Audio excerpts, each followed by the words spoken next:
Public policy పాఠ్యాంశాలలో భాగంగా ఈరోజు మనం అందులో ఉన్నటువంటి ఒక ప్రధాన భూమిక టాపిక్ సోషల్ కండిషన్స్, సామాజిక పరిస్థితులు లేదా సాంఘిక పరిస్థితుల గురించి నేర్చుకునే ప్రయత్నం చేద్దాం. సాంఘిక పరిస్థితులు ప్రభుత్వ విధాన తయారీ ప్రక్రియనే కాక విధానాల అమలు ప్రక్రియను కూడా ప్రభావితం చేస్తాయి. విధానాల తయారీ అంటే దాని రూపకల్పనే కాకుండా దాని అమలును కూడా ఈ సామాజిక పరిస్థితులు చాలా ప్రభావం చూపిస్తాయి అనేది మనం ఇప్పుడు నేర్చుకోబోతున్నాం. ఎలా? విధాన ప్రక్రియ సాంఘిక మార్పును సులభతరం చేసే ఒక సాధనంగా ఉపయోగపడుతుంది. ఈ యొక్క పాలసీ మేకింగ్ అనేది సామాజికంగా వచ్చే మార్పును మరి ఏ విధంగా సులభతరం చేస్తుంది అనేది ఇప్పుడు తెలుసుకుందాం మనం. ఎఫ్డబ్ల్యూ రిగ్స్ అనేటువంటి ఒక పాలనా తత్వవేత్త, అంటే పాలనా థింకర్ ఏం చెప్పిండో ఎఫ్డబ్ల్యూ రిగ్స్. మరి పబ్లిక్ పాలసీ థింకర్ అయినటువంటి ఎఫ్డబ్ల్యూ రిగ్స్ ఇతను ఏం చెప్తున్నాడంటే మూడో ప్రపంచ దేశాల మీద చేసిన అధ్యయనంలో ఎక్కడ చేసిన అధ్యయనం? థర్డ్ వరల్డ్ కంట్రీస్ మీద. మూడో ప్రపంచ దేశాలు, థర్డ్ వరల్డ్ కంట్రీస్.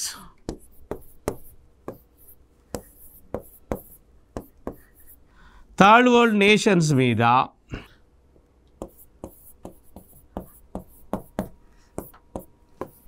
మరి మూడో ప్రపంచ దేశాల మీద చేసినటువంటి ఒక స్టడీలో ఏం తేలింది? ఈ సమాజంలో ప్రత్యేక స్వభావాన్ని సప్తవర్ణాల లక్షణాలతో పోలుస్తారు.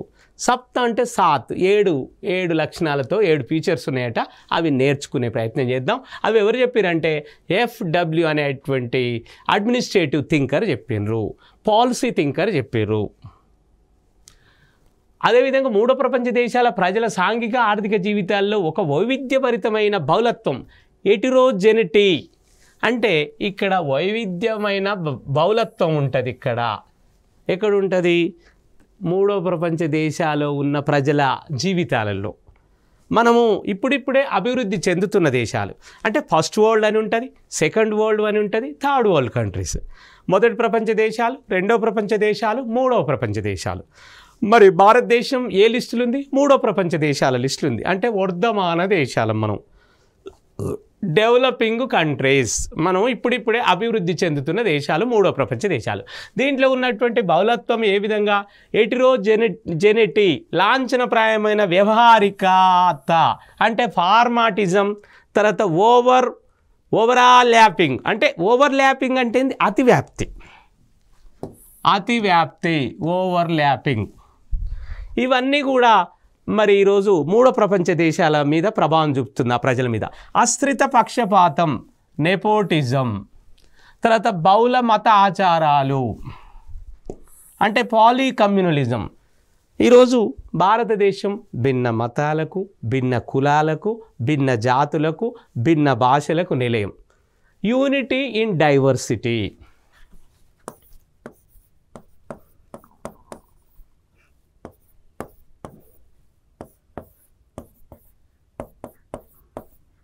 యూనిటీ ఇన్ డైవర్సిటీ అంటే ఏంది? ఇక్కడ భిన్నత్వంలో ఏకత్వం. మరి ఈ విధంగా అనేక రకాల మతాలు, అనేక రకాల కులాలు, జాతులు, తెగలు, ఉపతెగలు, అనేక రకాల భాషలు, ప్రాంతీయ భౌగోళిక పరిస్థితులకు నిలయం ఈ భారతాలయం. ఈ భారతదేశంలో ఆ విధంగా ఉంది కాబట్టి మరి డిఫరెంట్ అనేది చాలా రకరకాల కారణాలు ఉంటాయి, వైవిధ్యత ఉంటుంది అనేది ఇక్కడ మనం నేర్చుకుందాం. అలాంటి లక్షణాలు ఉంటాయి. రిగ్స్ మూడో ప్రపంచ సమాజాలపై జరిపిన విశ్లేషణ వల్ల విధాన ప్రక్రియ సాంఘిక సంబంధాల నుండి ఉద్భవిస్తుందని తేటతెల్లం అవుతుంది. ఏదైతే ఎఫ్డబ్ల్యూ రిగ్స్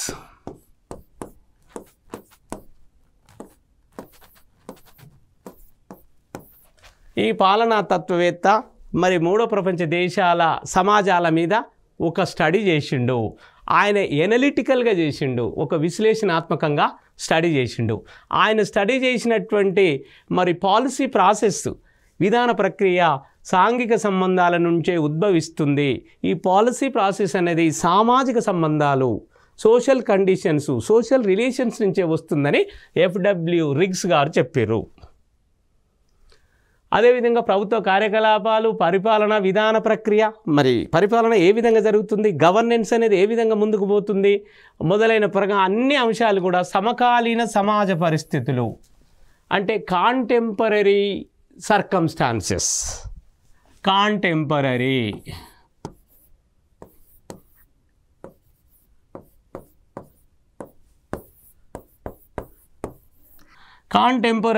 కండిషన్స్ మీద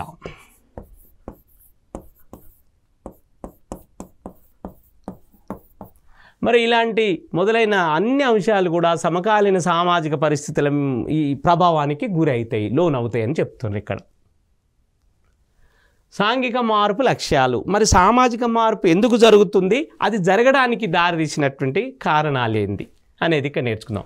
ఈ మూడో ప్రపంచ దేశాలు లేదా మరి వర్ధమాన దేశాలు ప్రకటించుకునే లక్ష్యాలు, ఆశయాలు ఈ అంశాలతోనే కూడుకొని ఉంటాయి. థర్డ్ వరల్డ్ కంట్రీస్ ఏ విధంగా ఉంటాయంటే మరి అవి ఏదైతే ఈ వర్ధమానాలు ఎదుగుతున్న దేశాలు ఏవైతున్నాయో అవి ప్రకటించుకునే లక్ష్యాలు, ఏ లక్ష్యం కొరకు ఆ దేశం పనిచేస్తుంది, తన దేశ ప్రజలకు ఏమి కల్పించాలి, ఎలాంటి సంక్షేమ కార్యక్రమాలు చేకూర్చాలనే దాని మీద అది రకరకాల ఆశయాలు, లక్ష్యాలను అది ఏర్పాటు చేసుకుంటుందో మనం నేర్చుకుందాం ఇప్పుడు. సామాజిక ప్రగతి, మరి సోషల్ ప్రోగ్రెస్, తర్వాత అభివృద్ధి, సోషల్ డెవలప్మెంట్, జాతి రాజ్య పునర్నిర్మాణము, దాని సుస్థిరత. జాతి రాజ్యము, వీఆర్ ఇండియన్స్, మనం భారతీయులము, మన భారత జాతిని మనం పునర్నిర్మించుకుందాం. మన జాతిని ఏ విధంగా మరి ముందుకు అందరము ఒకే దారానికి రకరకాల పూలు ఉన్నట్టు ఒక భారత జాతి మనది, అలాంటి జాతిని మళ్ళీ రీకన్స్ట్రక్షన్ చేసుకుందాం.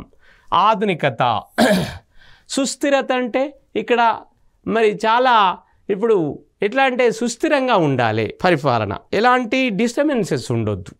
కాబట్టి మరి ఇన్స్టేబుల్గా ఉండొద్దు, స్టేబుల్గా ఉండాలి.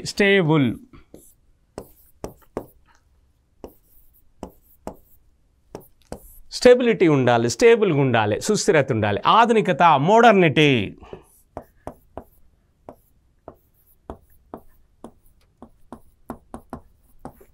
మరి సుస్థిరత, స్టేబుల్గా ఉండాలి, మోడర్నిటీ ఉండాలి. శాస్త్ర సాంకేతిక రంగాల్లో అభివృద్ధి, సైన్స్ అండ్ టెక్నాలజీ, మరి ఈ విధంగా గరిష్ట స్థాయిలో ఉత్పత్తి, ప్రొడక్షను,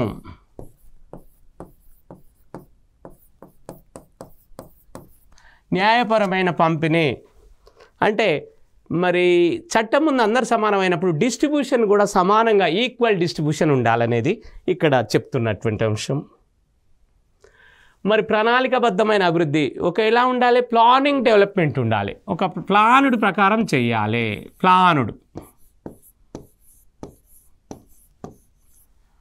ప్లానుడు డెవలప్మెంట్ ఇక్కడ మనం తీసుకోవాల్సిన అవసరం ఉన్నది.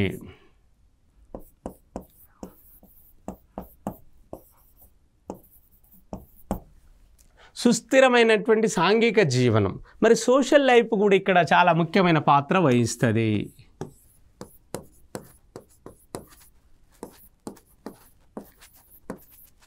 మరి అదేవిధంగా అత్యధిక ప్రజల అవసరాలు అంటే మెజారిటీ ప్రజల ప్రయోజనాలను కాపాడే విధంగా భిన్న వర్గాలకు డిఫరెంట్, భారతదేశంలో అనేక రకాల, అనేక జాతులు, అనేక మతాలు, అనేక కులాలు అని చెప్పుకున్నాం కదా, అన్ని వర్గాల మైనారిటీలు, మళ్ళీ మెజారిటీలు, మరి వృద్ధులు, వికలాంగులు, మహిళలు, స్త్రీలు, పురుషులు, ఈ విధంగా ప్రజలందరికీ సమానంగా ఉండేటట్టు ఈక్వల్గా రాజకీయ అవకాశాలు, ప్రభుత్వ విధానాలు అమలులో ప్రజల మద్దతు, మరి అందరికీ సమానంగా ఉండేటువంటి రాజకీయ అవకాశాలు కూడా ఉండాలి.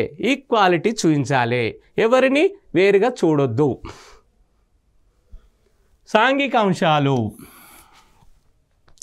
మరి ఈ సామాజిక అంశాలు, సోషల్ కండిషన్స్ ఎట్లా ఉంటాయి?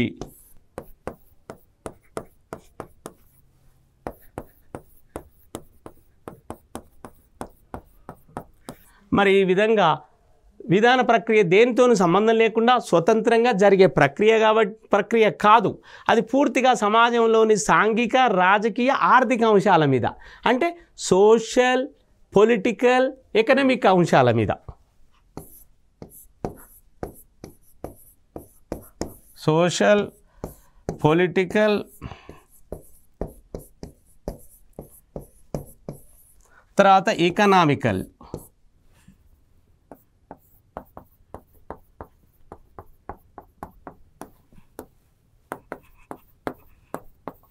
ఇట్లా 3 అంశాల మీద ఆధారపడి ఉంటుంది. ఈ సమాజంలోని సాంఘికంగా, రాజకీయంగా, ఆర్థిక అంశాల మీద కూడా ఈ సామాజిక పరిస్థితులు ఆధారపడి ఉంటాయి అనేది మనం నేర్చుకుంటున్నాం. ఉదాహరణకు భారతదేశంలో విధాన ప్రక్రియ వివిధ సాంఘిక, ఆర్థిక, రాజకీయ అంశాలలో సాంఘికపరమైన, రాజకీయపరమైన మరియు ఆర్థికపరమైన అంశాలతోనే ఇది ఆ వలయంలో జరుగుతుంది. ఈ 3 ఎప్పుడు సోషల్, మరి పొలిటికల్, ఎకనామికల్ ఈ అంశాలల్లో ఆ చట్రంలో జరుగుతుంది. విధానాల రూపకల్పన, పాలసీస్ను ఏ విధంగా తయారు చేసి ఏ స్థాయిలోనూ విధానాల అమలు, ఆ పాలసీ ఇంప్లిమెంటేషన్, విధానాల అమలు ఆచరణ అంటే పాలసీస్ యొక్క ఇంప్లిమెంటేషన్, ఆచరణ, అమలు, ఈ సామాజిక అంశాల ప్రభావం చాలా స్పష్టంగా కనబడుతుంది. ఈ అన్నిటి మీద ఈ సోషల్ కండిషన్స్, ఈ సామాజిక మరి ఆ సామాజిక అంశాలు ఏ విధంగా దాన్ని ప్రభావితం చేస్తున్నాయి పాలసీలను అనేది, ప్రభుత్వ విధానాలను అనేది మరి ఇక్కడ మనం నేర్చుకుంటున్నాం. మరి విధాన రూపకల్పన, విధానాల అమలు ప్రక్రియకు ఈ దిగువ తెలిపిన సామాజిక అంశాలు కారణమవుతున్నాయి. ఇక్కడ తెలిపినటువంటి అన్ని కారణమవుతాయి. విధానాలను తయారీ కాంచి మొదలు పెట్టుకుంటే ఆ ప్రక్రియ, policy process, the making of policy, next policy implementation, next policy process, ఇలాంటి అంశాల మీద మనము ఇప్పుడు నేర్చుకుందాం. ఒకటి మతం, అంటే రిలీజియన్ ప్రభావం ఉంటుంది. ఒక పాలసీ తయారు చేస్తున్నారంటే దాని మీద మత ప్రభావం ఉంటుంది, రిలీజియన్. రెండోది కులము, క్యాస్ట్. ఒకటి రిలీజియన్, మతం. 2 క్యాస్ట్, కులం. 3 ఫ్యామిలీ, కుటుంబం. కుటుంబం యొక్క ప్రభావం కూడా ఉంటుంది. మతం, కులం, కుటుంబం. 4వది మరి ఎడ్యుకేషన్ ఆ లెవెల్, అంటే విద్యాస్థాయి. 4వ అంశం అక్కడ ఉన్నటువంటి ఆ పాలసీ వర్తించే వాళ్ళ యొక్క విద్యాస్థాయి, వాళ్ళ లిటరసీ రేటు, వాళ్ళ ఎడ్యుకేషన్ లెవెల్ ఏ స్టాండర్డ్లో ఉన్నారు, వాళ్ళు ప్రాథమిక విద్యతో ఉన్నారా, మరి ఉన్నత విద్యలు ఉన్నారా, సాంకేతిక విద్య ఉన్నారా అనేది కూడా ఇక్కడ పరిగణలోకి తీసుకుంటారు. ఇకపోతే 5వది సాంఘిక విలువలు, సోషల్ వాల్యూస్. Social values.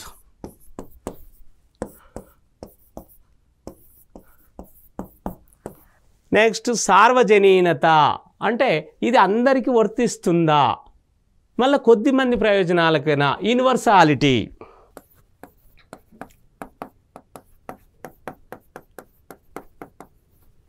ఇక్కడ మరి సార్వజనీనత దృక్పథం, అప్రోచ్. మహిళలకు స్వేచ్ఛ, స్త్రీ పురుష సమానత్వం. మరి ఫిమేల్కు ఎట్లుంది అంటే స్త్రీలకు సరైనటువంటి లిబర్టీ ఉందా, స్వేచ్ఛ ఉందా అనేది ఇక్కడ ముఖ్యం. స్త్రీలకు స్వేచ్ఛ, స్త్రీ పురుష సమానత్వం, అంటే ఎలాంటి జెండర్ విచక్షణ ఉండొద్దు, స్త్రీలైనా పురుషులైనా సమాన అవకాశాలు ఇవ్వాలి. పై అంశాలను విశ్లేషిస్తే భారతీయ సమాజంలో కులం, మతం, కుటుంబం ఇలాంటి సాంఘిక అనేక అంశాలు గణనీయమైన పాత్ర పోషిస్తున్నాయి అనేది మనం ఈరోజు నేర్చుకుంటున్నాం, తెలుసుకుంటున్నాం. మరి ఈ విధంగా భారతదేశంలో ఫ్యామిలీ సిస్టమ్, కుటుంబ వ్యవస్థ పితృస్వామిక వ్యవస్థ పద్ధతిలో ఉంది. ప్యాట్రియార్కియల్ సొసైటీది. మ్యాట్రియార్కియల్ సొసైటీ, ప్యాట్రియార్కియల్ సొసైటీ అని ఉంటాయండి. ఎట్లా పితృస్వామిక అంటే ఇక్కడ ప్యాట్రియార్కియల్,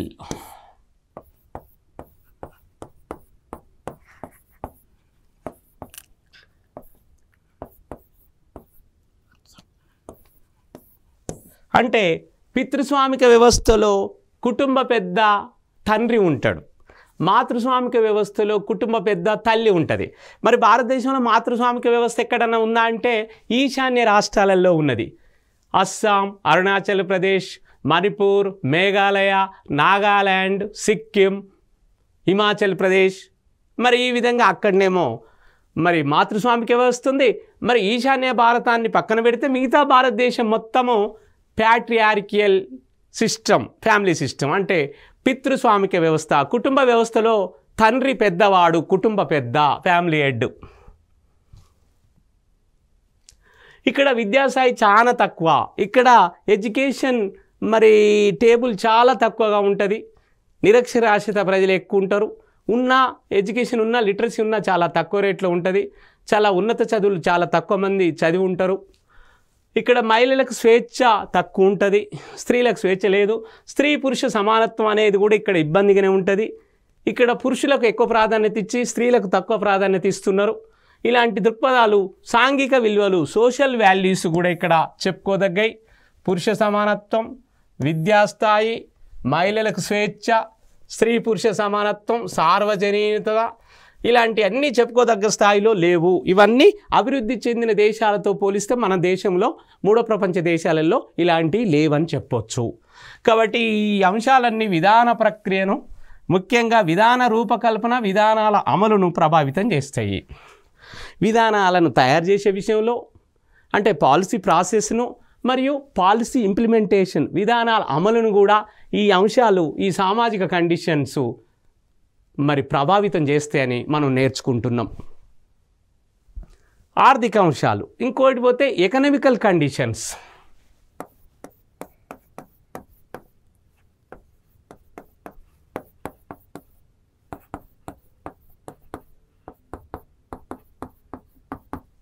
మరి ఆర్థిక అంశాలు అంటే సామాజిక అంశాలతో పాటు ఆర్థిక అంశాలు కూడా ఈ యొక్క పాలసీ ప్రాసెస్ను, పాలసీ ఇంప్లిమెంటేషన్ను ప్రభావం చేస్తున్నాయి అనేది నేర్చుకుంటున్నాం.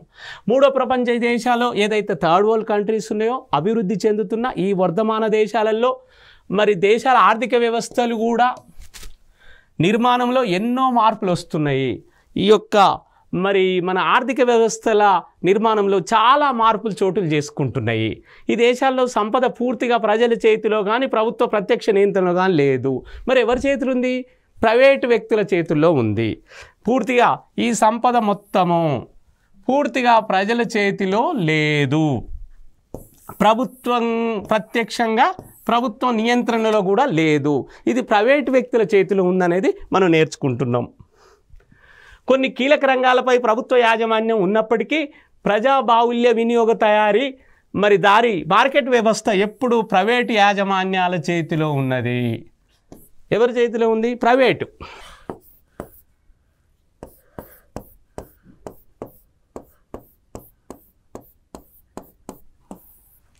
ప్రైవేటు యాజమాన్యం చేతిలోనే ఈ సంపద మరి ఎప్పుడు మార్కెట్ వ్యవస్థ అంతా వాళ్ళ చేతిలో కేంద్రీకృతం అయింది. కాబట్టి మరి ప్రభుత్వం ప్రజలకు చాలా పథకాలను తక్కువగా అందించే అవకాశాలు ఉన్నాయనేది మనం ఈ పబ్లిక్ పాలసీలో నేర్చుకుంటున్నాం. మరి న్యాయపరమైన సాంఘిక వ్యవస్థను పంపిణీ మరి ప్రైవేట్ యాజమాన్యాలలో ఉంది కాబట్టి సరిగా జరుగుతలేదనేది ఇక్కడ నేర్చుకుంటున్నాం. రూపకల్పన చేసిన ప్రభుత్వ విధానాలు పెద్ద పెద్ద పారిశ్రామికవేత్తల నుండి సవాళ్ళను ఎదుర్కొంటున్నాం. ప్రభుత్వము ప్రజలకు మంచి చేయాలని అనేక సంక్షేమ కార్యక్రమాలు ప్రవేశపెడుతుంది. కానీ ఇక్కడ ఎదురవుతున్న సమస్య ఏంటంటే బడా పారిశ్రామికవేత్తలతోనే. బడా పారిశ్రామికవేత్తల నుంచి మనకు సవాళ్ళు, ఛాలెంజెస్ ఎదురవుతున్నాయి. పెద్ద పెద్ద బడా పారిశ్రామికవేత్తలు ఎవరైతే ఉన్నారో వాళ్ళ నుంచి మనకు ప్రభుత్వానికి, కేంద్ర ప్రభుత్వానికి కానీ రాష్ట్ర ప్రభుత్వానికి కానీ అనేక సవాళ్ళు ఎదురవుతున్నాయి. అందుకనే ప్రజలకు సరైన పథకాలు కేంద్ర రాష్ట్ర ప్రభుత్వాలు అందించలేకపోతున్నాయి. కాబట్టి ఇలాంటి కేంద్రీకృతమైంది సంపద మొత్తము బడా పారిశ్రామికవేత్తల చేతిలో, వాళ్ళ దగ్గర చేతిలో ఉన్నది. కాబట్టి ప్రభుత్వాలు ఏం చేయలేకపోతున్నాయి అనేది. మరి అందుకనే భూ పంపిణీ కూడా న్యాయపరంగా జరగలేదు. భూముల పంపిణీ న్యాయపరంగా జరగలేదు. భూ సంస్కరణలో విధానాలలో విజయవంతం కాలేదు. ల్యాండ్ రిఫార్మ్స్ కూడా సక్సెస్ కాలేదు. మరి దీనికి అంతటి కారణం ఏంది అంటే ఈ పారిశ్రామికవేత్తల ఈ యొక్క పాలసీ తయారీలో ప్రభావం చూపుతుండ్రు. వాళ్ళు జోక్యం చేసుకుంటారు. అటు కేంద్ర ప్రభుత్వంలో కానీ, ఇటు రాష్ట్ర ప్రభుత్వంలో కానీ, ఇటు స్థానిక ప్రభుత్వంలో కానీ. ఈ విధంగా బడా పారిశ్రామికవేత్తల చేతిలో ఉన్నంతకాలం ప్రజలకు సంక్షేమ కార్యక్రమాలు అందజేయడంలో ప్రభుత్వాలు విఫలమవుతున్నాయి. ఆహార ధాన్యాల అధికోత్పత్తికి ఉద్దేశించిన హరిత విప్లవం, గ్రీన్ రెవల్యూషన్ అంటారు.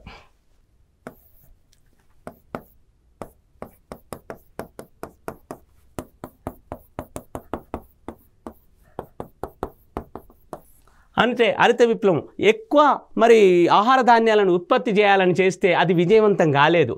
తరచుగా వచ్చే కరువు కాటకాలు, ఇక్కడ ఫెమైన్స్ వస్తాయి, కరువు కాటకాలు వస్తాయి, తర్వాత వరదలు వస్తాయి, ఫ్లడ్డింగ్ వస్తాయి, ప్రకృతి వైపరీత్యాలు వస్తాయి. ఈ మూడో ప్రపంచ దేశాలు ఎదుర్కొంటున్న వేరే సమస్యలు ఏంది? కరువు కాటకాలు, ఫెమైన్స్, వరదలు, ఫ్లడ్డింగు, ప్రకృతి వైపరీత్యాలు. మరి ప్రకృతి పరంగా తుఫాన్లు, సైక్లోన్లు, అనేక రకాల వర్షాభావ పరిస్థితులు, లానినో ఎల్నినో పరిస్థితులు, ఇలాంటి అన్ని వ్యవసాయ కూలీల సమస్య కూడా ప్రధానంగా ఉన్నది. అవ్యవస్థీకృతమైన మార్కెట్లు ఆర్గనైజ్డ్ చేసి లేవు. అనార్గనైజ్డ్ మార్కెటింగ్ సిస్టమ్ ఉన్నది ఇక్కడ. ఈ యొక్క థర్డ్ వరల్డ్ కంట్రీస్లో ఎన్నో కష్టాలకు, పేదరికానికి కారణమవుతున్నాయి. అనేక కష్టాలకు ఈ యొక్క మరి పేదరికానికి ఇలాంటివన్నీ కారణమవుతున్న విషయాన్ని మనం ఈ పాలసీ విధానంలో ప్రభుత్వ పాలసీలు తయారు చేసి అమలుపరచుల్లో ఎదురవుతున్న ఇబ్బందులను గురించి నేర్చుకునే భాగంలో మనం ఈరోజు చదువుకుంటున్నాం. వ్యవసాయ రంగంపై వైఫల్యం చెందడం. పూర్తిగా అగ్రికల్చర్ రంగం ఎట్లా అంటే వైఫల్యం చెందుతుంది. ఎందుకు? కరువు కాటకాలు, వరదలు ఉంటేనేమో ఎట్లా అనావృష్టి, లేకపోతే అతివృష్టి. ఒకటి అనావృష్టి,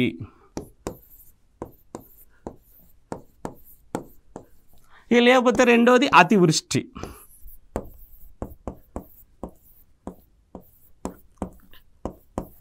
మనం ఇవన్నీ చూస్తున్నాం. అతివృష్టి లేకపోతే అనావృష్టి. పంట చేతికి వచ్చే టైంలో వర్షాలు, పంట మార్కెట్ల మీద ఉంటే వర్షా ప్రభావాలు, పంట అంతా కొట్టుకపోతుంటుంది. ఈ విధంగా వ్యవసాయ రంగం కూడా వైఫల్యం చెందింది. పరిశ్రమల మూసివేత, అనేక రకాల పరిశ్రమలను మరి సరైనటువంటి మరి క్యాపిటలిజం, మనకు పెట్టుబడి లేక, మరి జీతాలు ఇవ్వలేక, ఎక్విప్మెంట్ లేక వాటిని మూసేయడం జరిగింది. పరిశ్రమల మూసివేత, వ్యవసాయ రంగం విఫలం చెందడం, అనేక కారణాల వలన ప్రజలు వలసలు పోవడం.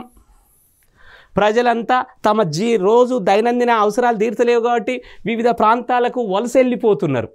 ప్రభుత్వాలు ఆదుకునే పరిస్థితులు లేవు. మరి ఇలాంటివన్నీ ఎక్కువైనాయి. ఫలితంగా భారతదేశంలో కూలీలు తమ శ్రమను తక్కువ రేట్లకు అమ్ముకుంటున్నారు. కూలీలందరూ కూడా తమ శ్రమను తక్కువ రేట్లకు, తక్కువ ధరకు అమ్ముకునే పరిస్థితులు ఈరోజు మూడో ప్రపంచ దేశాల్లో నెలకొని ఉన్నాయి అనేది మనం ఈ పాఠం ద్వారా నేర్చుకుంటున్నాం. ఈ కారణాలన్నింటి వలన ప్రభుత్వ విధాన తయారీ ప్రక్రియ, ఈ కారణాల వలన ప్రభుత్వ విధానాల తయారీ ప్రక్రియ అంటే ప్రభుత్వ విధానాలను తయారు చేసే అంశం ఏదైతుందో ఎన్నో సమస్యలను అనేక సవాళ్ళను ఎదుర్కొంటుంది. మరి విధానాల రూపకల్పనకు అంటే పాలసీ మేకింగ్ ప్రాసెస్, ఆ పాలసీస్ని ఎట్లా తయారు చేయాలి అనేటువంటి అంశంలో విధానాల అమలుకు తయారీకి ఎదుర్కొంటుంది. తయారు చేసిన తర్వాత వాటిని ప్రజల వద్దకు పోయి అమలు చేద్దామంటే అక్కడ సవాళ్ళు ఎదుర్కొంటుంది. ఈ బడా పారిశ్రామికవేత్తలతోని అన్ని బడా పారిశ్రామికవేత్తలు అనేక అడ్డంకులను ఈ పాలసీస్ అమలు కాకుండా అడ్డంకులను సృష్టిస్తున్నారు. ఆర్థిక కారకాలు, మనం ఆర్థిక కారణాల విషయంలో సామాజిక కారకాలు, ఆర్థిక కారకాలు, ఎకనామికల్ కండిషన్స్, సోషల్ కండిషన్స్, ఈ పాలసీ ప్రక్రియ మీద, అమలు మీద, తయారీ మీద. విధానాల రూపకల్పన, విధానాల అమలు ప్రక్రియలు ఎన్నో ఆర్థిక కారణాలు ప్రభావితం చేస్తున్నాయి. వాటిలో ముఖ్య అంశాలు ఏమున్నాయి అనేది ఒక్కసారి చూద్దాం. ఆర్థిక వ్యవస్థ స్వభావం తాత్విక దృక్పథం. ఈ ఆర్థిక వ్యవస్థ స్వభావం మొత్తం ఎట్లుంటుంది? తాత్వికంగా, ఫిలాసఫికల్గా ఉంటుంది. మంచిదే, కానీ అమలయ్యేసరికి మరి ఎట్లుందో చూద్దాం. ప్రభుత్వము, ప్రైవేటు పెట్టుబడులు రెండు కలిసి పెట్టుబడులు పెట్టాల్సిన పరిస్థితి వస్తుంది. ప్రభుత్వ భాగస్వామ్యము, ప్రైవేట్ భాగస్వామ్యము. బీదరిక స్థాయి, పేదరికంపై మార్కెట్ ప్రభావం. ఈ పేదరికం మీద మార్కెట్ యొక్క ప్రభావం కూడా ఉంటుంది. వ్యవసాయ రంగం సంక్షోభం. ఈరోజు మూడో ప్రపంచ దేశాలలో వ్యవసాయ రంగం పూర్తిగా సంక్షోభంలో చిక్కుకుంది. గ్రామీణ పేదలు వలసలు పోతున్నారు. గ్రామీణ ప్రాంతాలు, మారుమూల గ్రామీణ ప్రాంతాలు, తాండాలలో నివసించే వాళ్ళంతా మరి తమ పొట్టకూటి కోసం వలసలు పోతున్న పరిస్థితులు మనం చూస్తున్నాం నేడు. దీనిలోనే కరువు కాటకాలు వస్తున్నాయి, ఫెమైన్స్.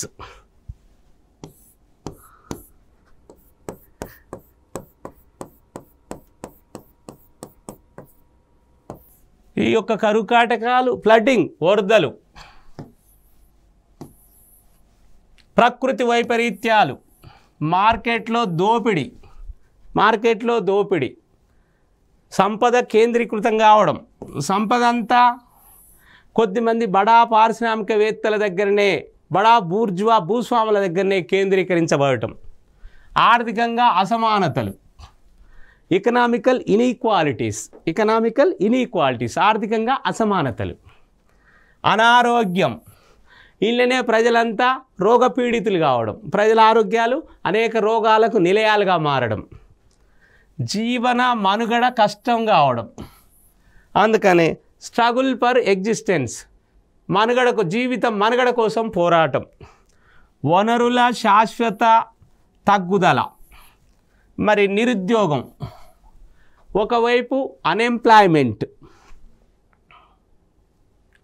ముగింపు, ఏ సమాజంలోనైనా మరి విధానాల తయారీ, దాని ప్రక్రియ, ఎక్కడైనా ఏ సమాజాన్ని తీసుకున్నా పాలసీస్ రూపకల్పన, పాలసీస్ల తయారీ అంటే విధానాల తయారీ, దాని ప్రక్రియ, ఆ సమాజం యొక్క సాంఘిక సోషలు, తర్వాత ఆర్థిక ఎకనామికలు, తర్వాత రాజకీయ పొలిటికలు అంశాలు, ఈ మూడు అంశాలు ఇక్కడ ప్రభావితం తప్పనిసరిగా ఉంటుంది.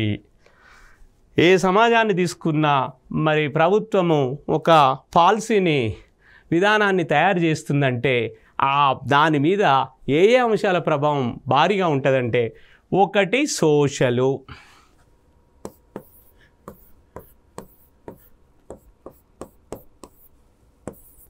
రెండు ఎకనామికలు,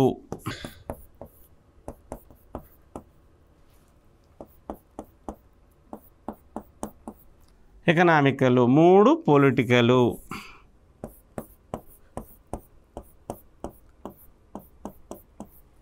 ఈ మూడు కండిషన్స్ ప్రతి దాంట్లో ఉంటాయి అనేది మనం చెప్పుకోవాలి, సోషల్, ఎకనామికల్ అండ్ పొలిటికల్. కాబట్టి సామాజికంగా ఆర్థిక రాజకీయ అంశాలు తప్పనిసరి ప్రభుత్వం తయారు చేస్తున్న పాలసీలను మీద ప్రభావం చూపుతాయి. అదేవిధంగా ప్రభుత్వం అమలుపరుస్తున్న పాలసీల మీద కూడా ఈ మూడు అంశాలు తప్పనిసరి ప్రభావం చూపి ఆ యొక్క ఫలితాలు తారుమారయ్యే విధంగా ఉంటాయని మనము ఈ పాఠం ద్వారా నేర్చుకున్నాము. మళ్ళీ నెక్స్ట్ పాఠంతో తర్వాత కలుసుకుందాం. ఓకే.